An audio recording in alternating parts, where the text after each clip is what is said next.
Mesdames, Messieurs, bienvenue à ce nouveau numéro de Carrefour de l'éducation, votre magazine essentiellement consacré à l'éducation et à la formation. Et pour démarrer ce premier numéro, nous nous intéressons à un projet qui est dans le grand paquet, le programme d'amélioration de la qualité, de l'équité et de la transparence. Ce projet qui nous intéresse s'appelle PAKEB, projet d'amélioration de la qualité, de l'équité, de l'éducation de base. Et tout de suite, un premier reportage que nous allons suivre.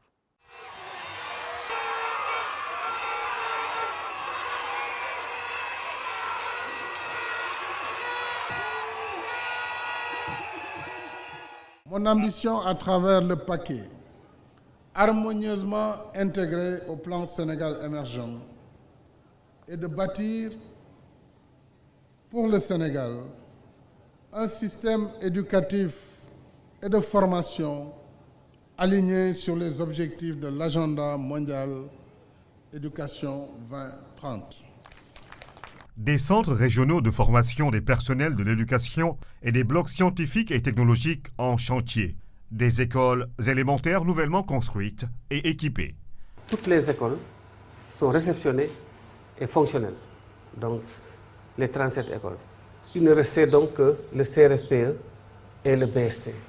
Le projet d'amélioration de la qualité de l'équité dans l'éducation de base, PAKEB, repose sur 3 piliers. L'amélioration des résultats d'apprentissage durant les premières années, l'accroissement de l'accès aux sciences et aux mathématiques, l'amélioration de l'équité dans l'accès à l'éducation de base, tout en renforçant la déconcentration de la gestion de l'éducation. Il est cofinancé à hauteur de 110 257 400 000 francs CFA par la Banque mondiale, le Partenariat mondial pour l'éducation, le Canada et l'État du Sénégal, qui est le principal bailleur. Ce projet entre en droite ligne avec une profonde réforme de la politique éducative entreprise par le gouvernement du Sénégal pour répondre aux exigences du programme d'amélioration de la qualité, de l'équité et de la transparence PAKEB. Il s'inspire aussi du plan Sénégal émergent.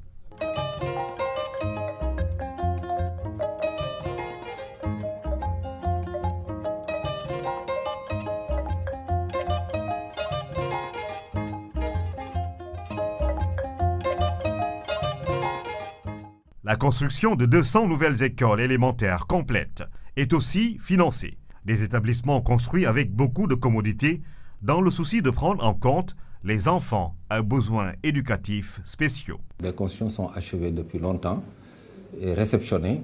Les équipements également sont disponibles. Au total, on a noté la réalisation de 16 écoles implantées essentiellement dans le département de Médina Yoro Foulah, qui en a bénéficié de 10 écoles, et le département de Vélingara pour 6 écoles.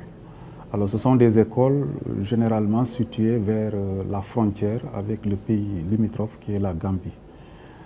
Ces implantations ont un impact réel parce qu'ont permis de booster la scolarisation dans ces zones et empêcher les jeunes Sénégalais d'aller de l'autre côté pour leurs études. Maintenant que les écoles ont été construites, réceptionnées et équipées, évidemment, cela a contribué à réduire sensiblement le nombre d'abris provisoires qui existaient au niveau de l'élémentaire. Ainsi, la politique de résorption des abris provisoires, initiée par le gouvernement du Sénégal, est bien enclenchée en attendant la finalisation de l'option partenariat public-privé. Nous avons plus que jamais besoin de des constructions de salles de classe parce qu'ici, nous avons 5 mois de saison de pluie. Donc, les pluies commencent en mai et se poursuivent jusqu'en fin octobre, début novembre.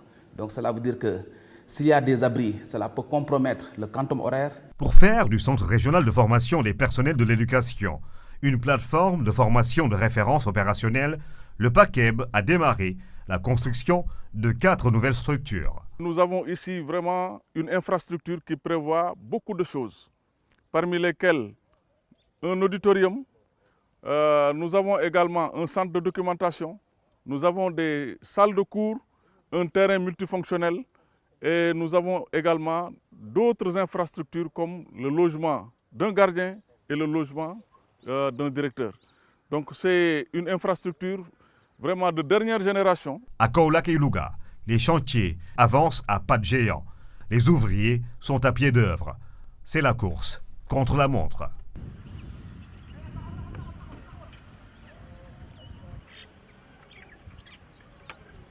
avec une infrastructure comme ça, nous pouvons accueillir maintenant tous les personnels de l'éducation, élèves maîtres, élèves professeurs et même les administratifs comme les directeurs d'école, les principaux, les proviseurs, etc. Dans le processus de formation, une attention particulière est accordée au programme de formation rénové. Actuellement, tous les nouveaux enseignants de l'élémentaire sont recrutés après une formation certificative. Cela signifie que les actions menées en direction, bien sûr, des élèves, mais également en direction des enseignants pour qu'ils maîtrisent les pratiques innovantes en termes de pédagogie ont de plus en plus de bons résultats. Pour améliorer la qualité des enseignements, apprentissages et booster la performance dans les circonscriptions scolaires, 8135 contrats de performance sont signés entre les écoles élémentaires publiques et les inspections de l'éducation et de la formation et 59 plans d'amélioration de la qualité entre les inspections d'académie et les IEF. Nous avons eu à signer 132 contrats de performance. Les écoles ont déroulé les activités qui se trouvaient dans ces contrats-là. Et c'est ça qui a fait peut-être que nous avons pu obtenir les résultats que nous avons obtenus. Pour ce qui est des PAC, nous avons aussi déroulé notre PTA, notre plan de travail annuel, à 100%.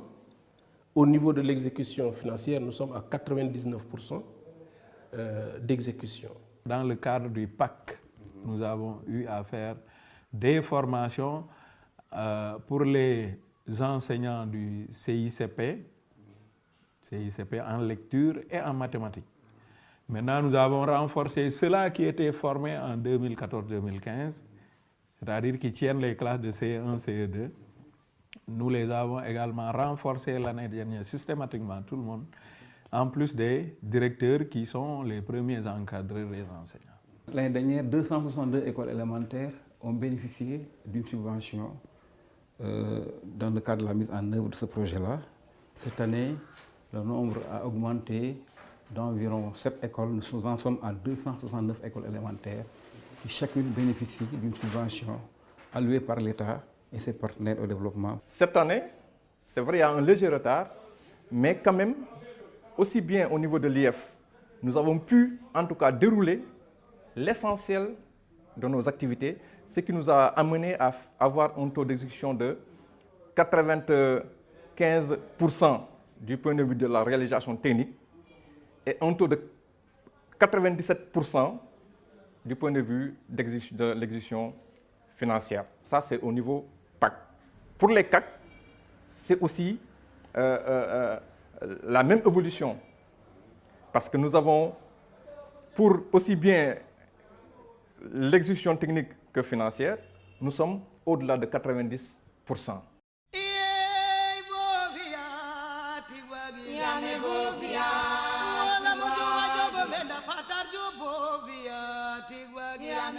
Fatick est l'une des régions pionnières de la mise en œuvre des comités de gestion des écoles. Ici, le CGE est devenu un cadre fédérateur et donne une place importante à la communauté dans la gestion concertée des écoles. La gestion aujourd'hui de l'école se fait de façon collégiale avec la communauté. Et maintenant, cette culture-là s'est installée. Les équipes pédagogiques constituent des bras techniques, mais en réalité, aujourd'hui, l'école appartient à la communauté et au comité de gestion. La gestion de l'école aujourd'hui n'est plus l'apanage du directeur d'école et que les communautés sont aujourd'hui fortement impliquées. Ils participent à la vie de l'école, mais également ils s'impliquent même dans la gestion de l'école de façon grave, tant du point de vue des questions liées à la qualité que même du point de vue des questions liées à l'accès. Ça a été vraiment une bonne approche et cette responsabilisation accrue, n'est-ce pas, des collectivités et les communautés dans la gestion de l'éducation au niveau des structures a renforcé le niveau d'appropriation des écoles par la communauté. À l'école Salif Ba, dans la commune de Fatick, la communauté s'est retrouvée pour élire les membres du nouveau bureau du comité de gestion. Elle participe à l'amélioration et au suivi décentralisé des performances scolaires. Le comité de gestion est constitué du corps pédagogique de l'école, des parents d'élèves, de la société civile des imams et de tous les membres du quartier qui s'affairent vraiment autour de l'école et qui portent un intérêt spécifique pour l'école. On attend toujours de l'État. Mais il ne faut pas toujours attendre de l'État. C'est ça la différence. On ne doit pas rester là à attendre de l'État. Il faut qu'on s'active nous-mêmes, qu'on se développe nous-mêmes. Et c'est là où vraiment le développement arrive. Pour accompagner le processus d'apprentissage en lecture et en mathématiques dans le cycle élémentaire, des cours de renforcement sont organisés. Premier jour de classe. Aujourd'hui, Bira et Lala retournent à l'école. Ces cours de renforcement sont dispensés par des assistants communautaires diplômés.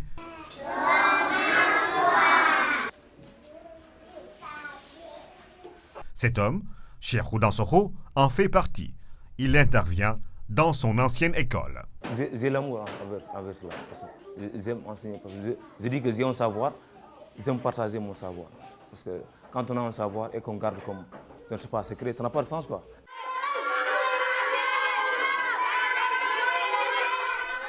Pour une approche inclusive, le PAKEB appuie 100 écoles coraniques dans le cadre des contrats de performance lancés à Fatick en janvier 2016.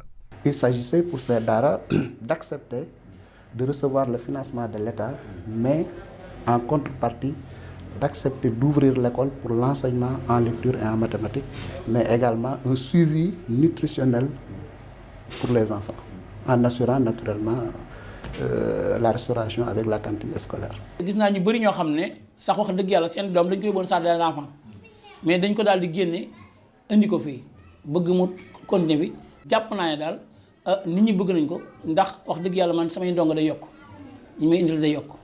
Après 2 ans d'exécution, le PAKEB a permis d'améliorer les résultats d'apprentissage durant les premières années de l'élémentaire, d'accroître l'accès aux sciences et aux mathématiques, d'améliorer l'équité dans l'accès à l'éducation de base et de renforcer la déconcentration de la gestion de l'éducation. Dans les régions visitées, les résultats sont encourageants et l'espoir est désormais permis pour aller vers une école de la réussite.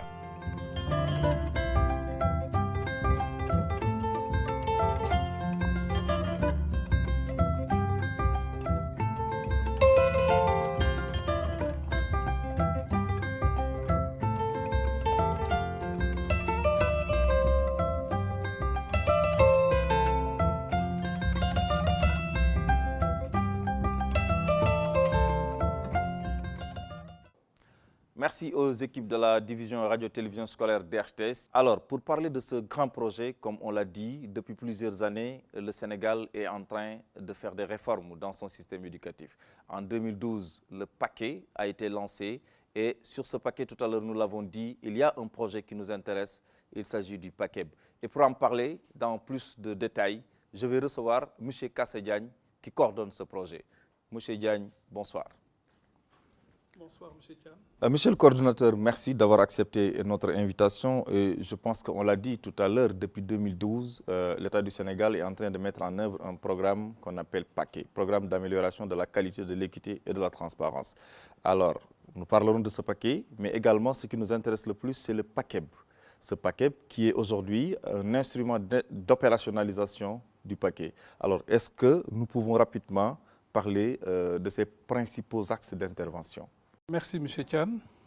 Comme vous l'avez dit, le PAKEB est un bébé du paquet. Il est un instrument d'opérationnalisation de ce programme. Ce programme qui concerne 3 ministères, donc globalement le secteur de l'éducation et de la formation. Quant au PAKEB, c'est un projet du sous-secteur de l'éducation, dont ces 3 axes sont adossés sur la qualité, l'équité et la gouvernance. Ce qui signifie que le PAKEB est un condensé ici du paquet et intervient principalement dans l'enseignement élémentaire, dans l'enseignement moyen et au niveau des daara. Moi, je reprends sur le 3e point, la gouvernance. Quand on parle de gouvernance, on sous-entend réduction des comptes, on sous-entend déconcentration, décentralisation. Est-ce que réellement, aujourd'hui, 2 ans après la mise en œuvre, vous avez une idée de ce qui a été fait et ce que vous avez envie de faire? La caractéristique principale du PACEB, c'est qu'il est purement déconcentré, en ce sens que la réalisation des objectifs que nous nous sommes fixés se dérouleront au niveau des opérations, du théâtre des opérations. Ça veut dire au niveau de nos écoles, au niveau de nos collèges, au niveau des daara, au niveau des inspections de l'éducation et de la formation, au niveau des inspections d'académie et bien entendu avec la participation significative des communautés. En parlant de déconcentration, le gouvernement, à travers son décret 2012-1276, a procédé à la création des inspections d'académie et des inspections de l'éducation et de la formation. Au-delà de cette réorganisation, la mise en application nous a permis aujourd'hui de passer de 14 IA à 16 IA et de 56 IDEN de l'époque à 59 IEF. Avec le principe de la gestion de proximité, les IEF sont subdivisés en districts pédagogiques au nombre de 234 à l'heure actuelle. Dans le cadre de cette déconcentration, il s'agit de développer un contexte de responsabilité et d'imputabilité de sorte que le système mis en place aujourd'hui est un système de contractualisation. Contractualisation fondée sur des mécanismes et des modalités d'incitation à la performance. Ça veut dire, sur une base négociée, ce sont des engagements mutuels pris par les directeurs d'école en rapport avec leurs IEF, par les principaux en rapport avec leurs IEF, et par les inspecteurs de l'éducation et de la formation en rapport avec les IA. Nous comptons en 2016 8135 contrats de performance pour l'amélioration de la qualité des apprentissages au niveau de nos écoles. Nous comptons 200 contrats de performance adossés à la promotion de l'enseignement des mathématiques et des sciences. Nous comptons 100 contrats de performance pour les daara, dans le cadre de la modernisation de ces daara. Alors, en parlant de ces daara, on va revenir un peu sur peut-être les autres défis. Concrètement, qu'est-ce que cela a permis de faire? Qu'est-ce que vous aviez voulu faire en essayant d'accompagner ces daara? En essayant d'accompagner ces daara, nous nous positionnons sur l'axe de l'équité, dans le principe de la diversification des offres de l'éducation. Vous savez, parler de daara au niveau du Sénégal, ce n'est pas une nouveauté. Mais ce qui est intéressant ici, c'est la prise en compte de ce type d'éducation par l'État dans le cadre du développement de son système éducatif. Et à ce niveau, il y a un ensemble de réformes et de conditions que nous cherchons à réunir pour permettre un bon déroulement de la mémorisation du Coran, mais en plus ouvrir les daara à la modernité, ce qui nous place sur le chemin de la modernisation des daara. Alors, dans l'exécution de ce programme avec les daara, est-ce que c'était facile? Est-ce que vous avez pu couvrir toutes les régions? Est-ce qu'il n'y a pas peut-être des gens qui se disent « oui, nous, on n'en a pas bénéficié ». Comment ça s'est passé l'arbitrage? Toute réforme peut rencontrer des difficultés. Et nous savons que la sensibilité d'un daara, quand on veut la moderniser, il faut y aller doucement, lentement, mais sûrement. Au niveau de nos 14 régions, nous en comptons 9 qui abritent des daara. Au niveau de nos 59 IEF, nous en comptons 20 qui abritent des daara. Pour dire que nous n'avons pas ici une couverture nationale pour les daara. Notre approche est une approche pilote qui nous permet, avec les 100 daara, d'en avoir un examen approfondi, de voir les tenants et les aboutissants, et sûrement, avec des résultats probants, ça pourrait nous permettre de procéder à une mise à l'échelle. Cela veut dire, comme vous l'avez dit de manière très claire, on n'a pas pu satisfaire toutes les demandes. Très bien. Un autre défi, les abris provisoires. Je sais que dans le cadre de ce projet, le film l'a montré, il y a eu beaucoup d'images, beaucoup d'infrastructures. Mais vous êtes convaincu aujourd'hui qu'il reste encore beaucoup de choses à faire. Est-ce qu'il y a une stratégie de carrément résolution des abris provisoires dans ce projet? Le constat, il est partagé par l'ensemble des Sénégalais. Et le diagnostic est très précis. Nous avons beaucoup d'abris provisoires. Et le Sénégal, conscient de cette situation, est en train de chercher des solutions idoines, ce qui fait que pour améliorer l'environnement des apprentissages, il est important de créer un environnement plus favorable, plus incitatif à nos apprentissages. Ce qui fait que nous avons adopté une approche de partenariat public-privé pour résorber l'ensemble des abris provisoires pour les remplacer. Public-privé, qu'est-ce que nous devons comprendre? Public-privé, c'est l'État du Sénégal qui est le pionnier, mais qui est en partenariat avec le secteur privé pour mener cette stratégie de remplacement des abris provisoires. Il est lancé un appel d'offres et 4 offres spontanées ont été retenues. Il y a une évaluation technique et une évaluation financière qu'on vient de boucler. Le gouvernement a donné son avis. Le processus continue et va crescendo et nous pensons qu'en 2017, on devrait pouvoir commencer le remplacement des abris provisoires. On parle souvent aussi d'écoles complètes, d'écoles élémentaires complètes. C'est quoi la nouveauté? C'est juste une école ou qu'est-ce qui a changé? Oui, le mot complet est assez important. Construire une école, ce n'est pas seulement construire une salle de classe. Ce n'est pas également construire un bloc administratif, non plus un bloc d'hygiène ou bien un mur. Mais c'est tout le package qu'il nous faut pour que les apprentissages se déroulent dans les conditions les meilleures. Le PACEB a construit 200 nouvelles classes élémentaires en termes de salles de classe, en termes de blocs d'hygiène, en termes de blocs administratifs, mais aussi de murs de clôture, tout en tenant compte des cas de handicap, c'est-à-dire des enfants à besoins éducatifs spéciaux. Ça veut dire que dans les constructions, au niveau des toilettes, ce sont des dispositions techniques qui ont été prises et qui permettent à ces enfants d'avoir une bonne mobilité. Et à ce niveau, nous avons à l'heure actuelle construit 189 classes, il nous en reste 11. Et dans un avenir prochain, nous allons boucler l'ensemble des 200 écoles.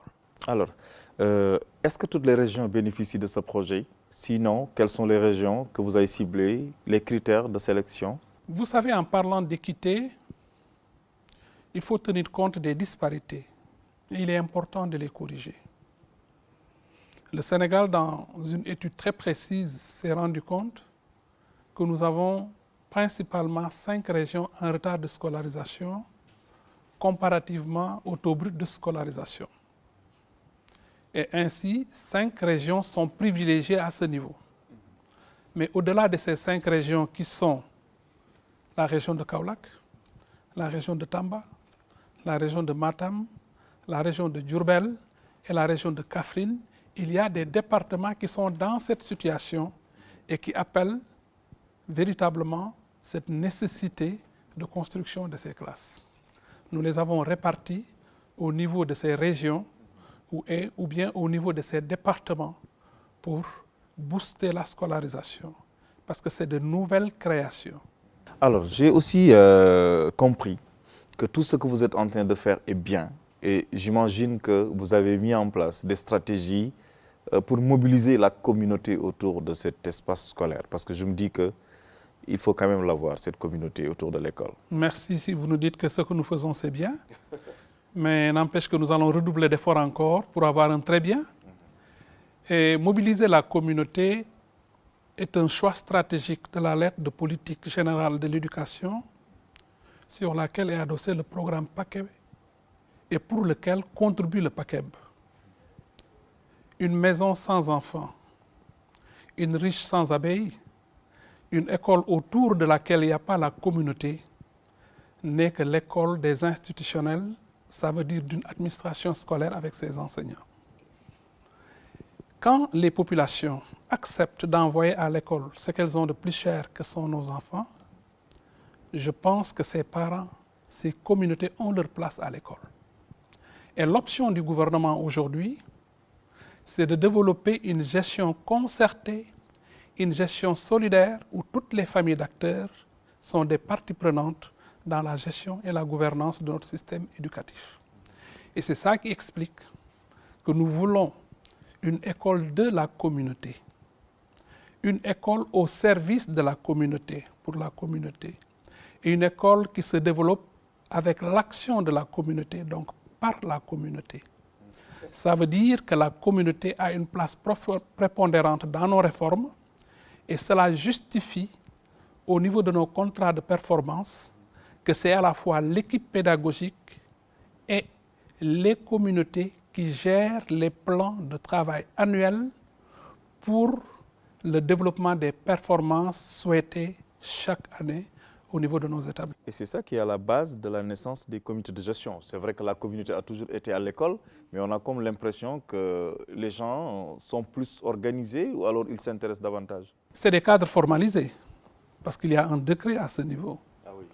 Oui, un décret très clair où les rôles des équipes pédagogiques, le rôle des communautés sont bien définis et comment dans une répartition fonctionnelle, comment chaque partie prenante devrait participer à la gestion efficace et efficiente de nos établissements pour que nous créions les conditions les meilleures d'une école, en tout cas de la réussite. Je rappelle que vous suivez votre magazine Carrefour de l'éducation et nous allons changer de cap. Dans la démarche du gouvernement du Sénégal, il est beaucoup question de la promotion de l'enseignement des sciences, en tout cas des disciplines scientifiques. Reportage. 2 ans après sa mise en œuvre, le PAKEB, véritable levier de révolution de l'enseignement des sciences, commence à faire des émules avec la construction de 20 blocs scientifiques et technologiques et la réhabilitation de 8 autres sur l'étendue du territoire national.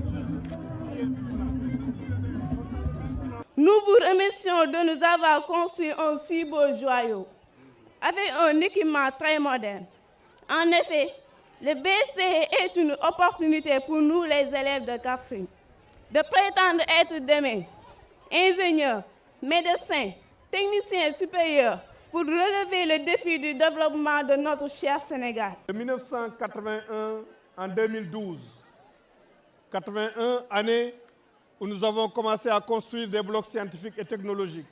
En 2012, il n'existait dans notre pays que 8 blocs scientifiques et technologiques. Dans le cadre du PAKEB mis en œuvre par le président Macky Sall, notre pays a construit 20 autres blocs scientifiques et technologiques. Ces 8 blocs scientifiques et technologiques couvraient seulement les régions de la façade ouest. Kaffrine n'en avait pas, Kédougou n'en avait pas, Matam n'en avait pas. Aujourd'hui, toutes les régions de notre pays comptent un bloc scientifique et technologique au moins. Le coût estimatif de la construction de ces 20 blocs scientifiques et technologiques est de 4 milliards 500 millions de francs CFA, sans compter les équipements d'une valeur de 3 milliards 600 millions de francs CFA. Le coût de réhabilitation des 8 blocs scientifiques et technologiques existants est de 1 milliard 200 millions de francs CFA. À Tivaouane, les travaux du bloc scientifique et technique sont achevés, réceptionnés et inaugurés en décembre 2015 par le président de la République. Nous avons un joyau. L'État a consenti beaucoup d'argent. C'est un lourd financement qui est là.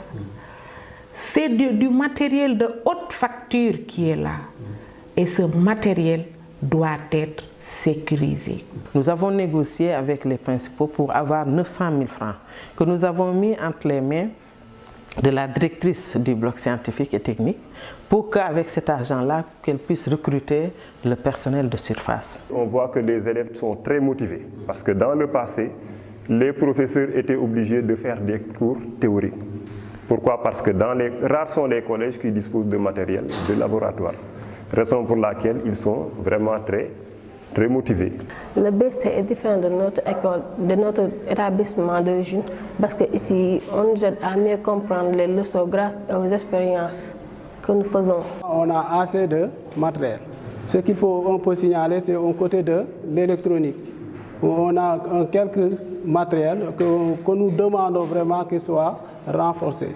Les blocs scientifiques et technologiques sont des établissements scolaires construits pour contribuer à l'amélioration qualitative et quantitative de l'enseignement des sciences et de la technologie, une des directives du chef de l'État.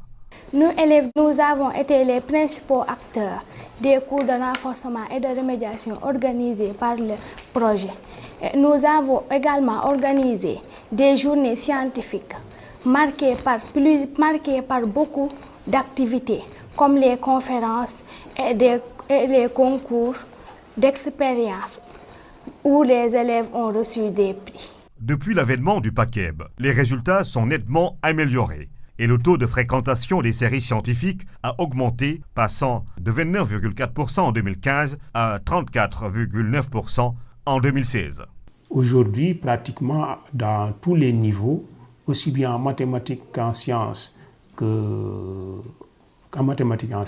nous avons un taux très acceptable d'exécution des programmes scolaires, malgré les perturbations scolaires. Et rien que, par exemple, dans les sciences physiques, en 4e et en 3e, l'année dernière, grâce au projet, nous avons bouclé intégralement le programme des sciences physiques. Voilà, donc merci beaucoup à nos équipes de la DRTS qui nous ont permis de voir ces belles images. Mais moi, monsieur le coordinateur, j'ai retenu 3 choses. Cet élève qui a parlé au nom de ses pairs et qui a véritablement exprimé toute une joie. Et deuxièmement, quand le Sénégal a compris, peut-être, et j'aimerais bien savoir qu'est-ce qui a motivé aujourd'hui qu'on mette tout de suite 20 blocs scientifiques alors qu'on était juste à 8 depuis 1981. Mais également cet argent, cette enveloppe globale qui a été injectée. Alors, quel est votre premier sentiment sur ce film? L'appréciation, nous allons l'orienter dans les options stratégiques du gouvernement, mais essayer de comprendre quel est le rôle de l'éducation dans le développement d'un pays. Nous avons dit que le PACEB est un instrument d'opérationnalisation du paquet. Quelle est la vision au niveau du paquet? C'est une contribution pour mettre à la disposition de notre pays des ressources humaines compétentes qui sont capables de participer au développement de ce pays dans un contexte de développement durable. Le contexte de notre pays, c'est qu'on est en train de mettre en œuvre ce qu'on appelle un plan Sénégal émergent. Nous voulons nous inscrire sur la rampe de l'émergence. Compte tenu de ces exigences, il nous faut un capital humain capable de conduire ces changements. Et ces changements, qui devraient les porter, ce sont les ressources humaines.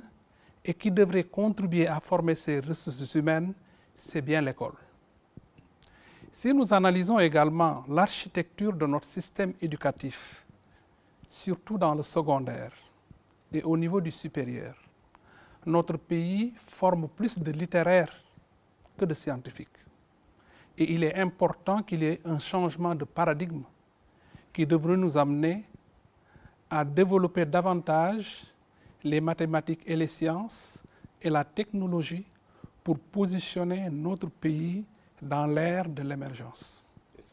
Et pour répondre à cette préoccupation et à ce besoin politique, le paquet, dans ses orientations et en adéquation avec les politiques gouvernementales, et évidemment, le PACEB, dans ses contributions, a retenu l'importance de l'enseignement des mathématiques et des sciences qu'il faut développer depuis l'enseignement moyen, il faut le dire même depuis l'enseignement élémentaire, parce que 2 disciplines fondamentales que nous avons retenues au niveau de nos écoles, c'est le calcul et la lecture.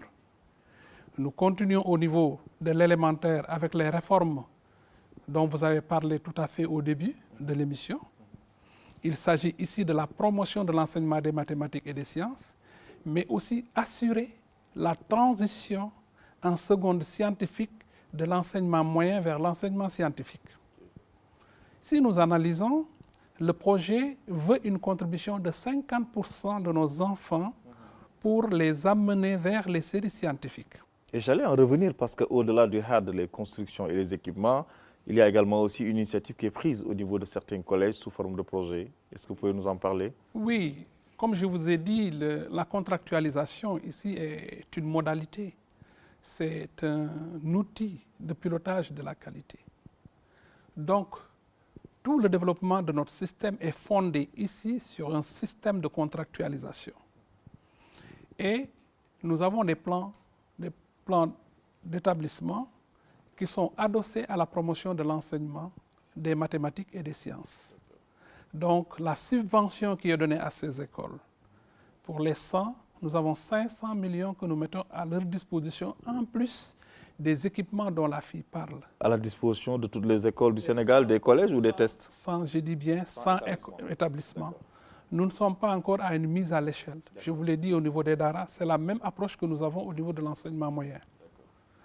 Et nous devrions nous évertuer à travailler dans le sens d'avoir des plans d'amélioration de la qualité, mais en les orientant directement au niveau de la promotion des mathématiques et des sciences. Et si vous voyez le PSE, on nous parle de capital humain. Mais dans ce capital humain, nous voulons avoir plus de techniciens, nous voulons avoir plus de scientifiques, pour que tout ce que nous sommes en train de voir dans le pays, en train de se développer, que nous ayons des ressources humaines capables de mener à bon port tous ces souhaits pour l'émergence de notre pays. Je ne vous prends pas au mot, mais j'aimerais bien peut-être être rassuré qu'on construit des blocs scientifiques, on met des projets, mais on a complètement aussi un problème d'enseignants dans ces disciplines. Je ne sais pas, est-ce que c'est votre... Vous pouvez donner une réponse ou de façon globale, ça aussi c'est un autre défi. 20 BST, nous les avons construits, ou nous sommes en train de les construire parce que nous ne les avons pas totalement terminés. Au préalable, nous avions 8 BST, le ministre l'a dit, de 1981 à 2012. Le problème d'enseignants dans la discipline mathématique, nous avons des difficultés à ce niveau, parce que c'est une denrée rare. Mais pour le moyen où nous sommes, il ne nous a pas encore été signifié des difficultés pour que des profs de sciences physiques et de SVT assurent les enseignements dans les BST. Maintenant, ce qu'il faut dire, quand notre fille nous dit que c'est un joyau et c'est un équipement de haute facture pour reprendre la directrice de Tivaouane, il est important que nous puissions renforcer les capacités de nos enseignants pour une utilisation optimale de cet équipement. Parce que c'est un équipement moderne, high-tech. Certains enseignants ont vu pour la première fois certains équipements, certains matériels. Raison de plus, il est une chose d'équiper ces BST, mais il est une autre de les accompagner. Et nous avons au niveau du ministère la coordination des blocs scientifiques au niveau de la direction de l'enseignement moyen secondaire général qui devrait accompagner ce processus par la formation des enseignants pour une utilisation efficace de ce matériel-là. Voilà. Monsieur le coordinateur, en parlant de formation des enseignants, nous allons également aussi ouvrir une autre fenêtre sur les réalisations du PACEP. Je veux parler des CRFPE, les centres de formation pour le personnel de l'éducation et de la formation. De façon générale, qu'est-ce qui a été fait et qu'est-ce que vous attendez aujourd'hui comme impact sur la formation des enseignants? L'intérêt de la réforme va dans le sens d'une meilleure professionnalisation de nos enseignants. Et dans ce paradigme, nous retenons que tous les enseignants qui interviennent dans le système éducatif, je précise dorénavant, devraient être recrutés, formés et certifiés avant d'être affectés dans le système éducatif. Au moins, c'est une première assurance que nous avons. La deuxième, Le nouveau programme qui est au niveau de nos centres régionaux de formation des personnels est un programme qui a été redimensionné à la mesure des besoins d'un enseignement élémentaire qui nous donne un profil conséquent pour s'inscrire dans un continuum vers les enseignements au niveau du moyen. Et c'est dans ce cadre que le PACEB aussi va construire 4 centres régionaux pour élargir le bloc des centres régionaux de formation. Mais précisons ici qu'il s'agit des personnels de l'éducation. Et nous avons une approche régionale de ces centres. C'est pourquoi c'est des centres régionaux. En tant que plateforme mise à la disposition des régions pour bonifier la professionnalisation des enseignants en situation, en cours d'emploi, comme également des enseignants que nous devons former dans une approche initiale pour les mettre dans le circuit.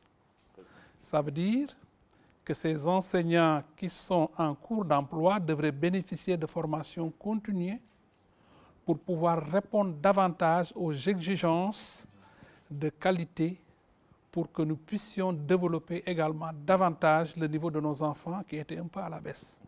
Je sais également aussi que notre système éducatif est confronté à un problème de gestion transparente, c'est ça? Alors, je crois comprendre que désormais, pour certains postes de responsabilité, l'appel à candidature est de mise. Comment vous êtes arrivé à peut-être cette stratégie? Les réformes que nous avons entreprises, on peut citer parmi lesquelles la déconcentration. Le décret stipule la création des inspections d'académie et des inspections de l'éducation et de la formation. Si nous faisons un peu d'historique, nous venons de quitter ce qu'on appelait des IDEN, des inspections départementales de l'éducation nationale. Mais quand nous nous positionnons aujourd'hui pour parler d'inspection de l'éducation et de la formation, ça veut dire que nous sommes dans un champ d'intervention plus large qui concerne à la fois l'éducation dans le sens de l'enseignement général et la formation professionnelle. Là où nous voulons aller exige une dotation en ressources humaines compétentes. Par le passé, il y avait un mode de nomination à partir du mouvement national. Mais l'analyse a amené l'institution à considérer que nous devrons être encore plus exigeants. Être plus exigeants, c'est innover dans le sens de la nomination de ces responsables par un appel à candidature. C'est vrai, c'est une nouveauté, c'est un peu difficile, mais je pense également que c'est rassurant. Il s'agit, pour être inspecteur d'académie, ou bien pour être inspecteur de l'éducation et de la formation, de satisfaire certaines exigences qui sont posées, déposer son dossier.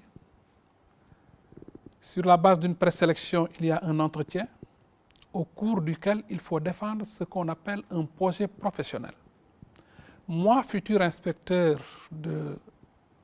d'académie, quand je serai nommé, voilà mes ambitions pour développer une inspection d'académie. Un projet, quoi. Un projet professionnel. Et c'est là où on devra apprécier ce candidat pour voir en quoi il est un champion du changement, en quoi il est en phase avec nos réformes, en quoi il maîtrise toutes nos attentes pour le développement de ces structures que nous venons de créer nouvellement.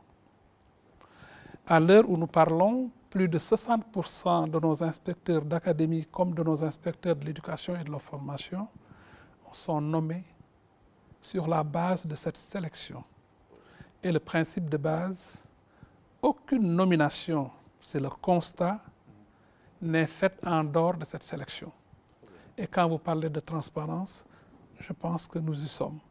Mais nous ferons de notre mieux encore pour que cette transparence soit sauvegardée. Un autre chapitre, le dialogue social. On sait aussi que dans l'espace scolaire, aujourd'hui, on rencontre souvent beaucoup de conflits liés peut-être à la gestion du personnel, à la rémunération, en tout cas aux revendications. Est-ce qu'à ce niveau aussi, vous y réfléchissez? Il est important, en parlant de déconcentration et même de décentralisation, de donner du sens à ces options. Si l'ensemble des problèmes qui se posent au niveau de nos localités ne trouveront de réponse qu'au niveau central, on peut se poser la question, quelle est l'utilité de nommer des autorités déconcentrées? Et nous avons une option très approfondie en matière de décentralisation. Nous sommes dans l'acte 3. Et conséquemment, il faudrait, et c'est ma plus grande conviction, que les problèmes locaux arrivent à trouver des solutions locales. Mais si tous les problèmes de l'école doivent être résolus par le ministre de l'Éducation, doivent être résolus par le président de la République, je pense que nous ne sommes plus dans un mode de gestion déconcentré. C'est pourquoi nous avons mis à la disposition des régions des cadres de concertation dénommés cadres de dialogue social. Okay. Cadres de dialogue social. Ce sont des comités de dialogue social installés d'abord au niveau des régions. Et dans le plan de travail annuel de 2017, nous avons l'ambition de faire descendre également ces comités au niveau des départements pour que nous trouvions des réponses plus appropriées par rapport aux problèmes qui se posent. Comment ils sont mobilisés? Est-ce qu'il y a des moyens que vous mettez à leur disposition? Est-ce qu'il y a des formations? Si j'ouvrais tout de suite mon ordinateur, je pourrais vous montrer.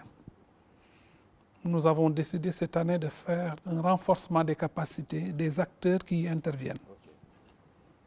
Ces comités sont mis en place par des textes réglementaires qui sont pris par les gouverneurs de région.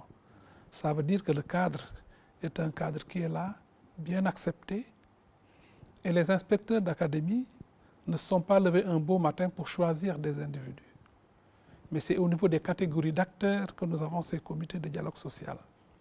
Le pas maintenant décisif qu'il faut faire, il faut que nous arrivions à les rendre opérationnels, à les rendre dynamiques pour leur permettre de jouer leur rôle. Et nous avons prévu un appui pour le fonctionnement, mais également un accompagnement technique dans le cadre du renforcement de leurs capacités pour être à même de répondre efficacement aux missions qui leur sont dévolues. Voilà, donc je rappelle toujours aux téléspectateurs qui viennent de nous suivre que nous sommes dans votre magazine Carrefour de l'éducation, donc un magazine consacré à l'éducation et qui parle aujourd'hui du paquet projet d'amélioration de la qualité de l'équité de l'éducation de base. Alors, on me signale que le temps file, mais dañu bëggoon rek bala ñoo tàggoo ñu waxtaan tuuti ci wolof ñu jàpp rek ni wax naa ko ci njëlbeen bi projet bi ñuy waxtaane ñu koy duppee paquet daanaka benn bànqaas la ci projet bu mag bi nga xam ne moom mooy paquet te paquet boobu moom mooy li nga xam ne tey mooy stratégie pexe bi nga xam ne moom la suñu réew lal ngir suqali njàng mi ñu bëggoon rek ci tënk monsieur Kassa Diagne yow mi nga xam ne yaay coordonnateur projet paquet boobu nga wax ñu rek dëgg lan la ñu jàng tey ci projet boobu bi ñu ko doxalee ba léegi est-ce que am nay coppite yu ñu commencé gis yan leçon lañ ci mën a tirer. yaakaar naa ne bu ñuy tënk di jéem a xool lan lañ mën a jàng ci projet boobu lu yaatu lay doon waaye baatu tënk moom dafa wax lépp ba pare bi ci jëkk mooy ne dañu tàmbalee ci li nga xam ne moo feebar école bi mooy njàngum xale yi dafa wàcce xam-xam bi dafa xaw a rafle tuuti te Sénégal fa mu taxawoon démb daf koo sori woon daje yi ñu mujjee daje wane na ne ci ñaari bànqaas yi jàng muy liifantu bi ak xayma bi jéego yu bari suñu xale yi ñu ngi koy def te bu ñu xoolee ay at ci gannaaw sooxe woon nañ ko lool li koy wane mooy ci ñaari at yi mënuma wax ñett mais ñaari at yi dafa fes ne fi xale yi dem ci ay examen soppeeku na du ma ne nag paquet moo joxe loolu waaye paquet bi ñu ciy liggéey certificat bi résultat yi na mu suufe woon ba Sénégal mënatul am juróom fukk ci limu téeméer bu nekk njege nañ ko ba fi mu nekk nii diir boobu jot nañ ko boo ko xoolee ci brevet bi xool ko ci baccalauréat bi kon muy ay jéego yoo xam ne ñu ngi koy def kon cib tënk mën nañu wax ne njàngu xale yi mi ngi dox boo xam ne li ñu ci doon yaakaar ngir njàng mi gën a ñoŋ yoon woowu jëlaat nañ ko te sori nañ ci te dinañ ko gën a dëgëral muy benn ñaareel ba xale yooyu ci njàngum tubaab lañ nekk te dañu bëgg am tëraayu njaaxaanaay maanaam ay seex lañu yor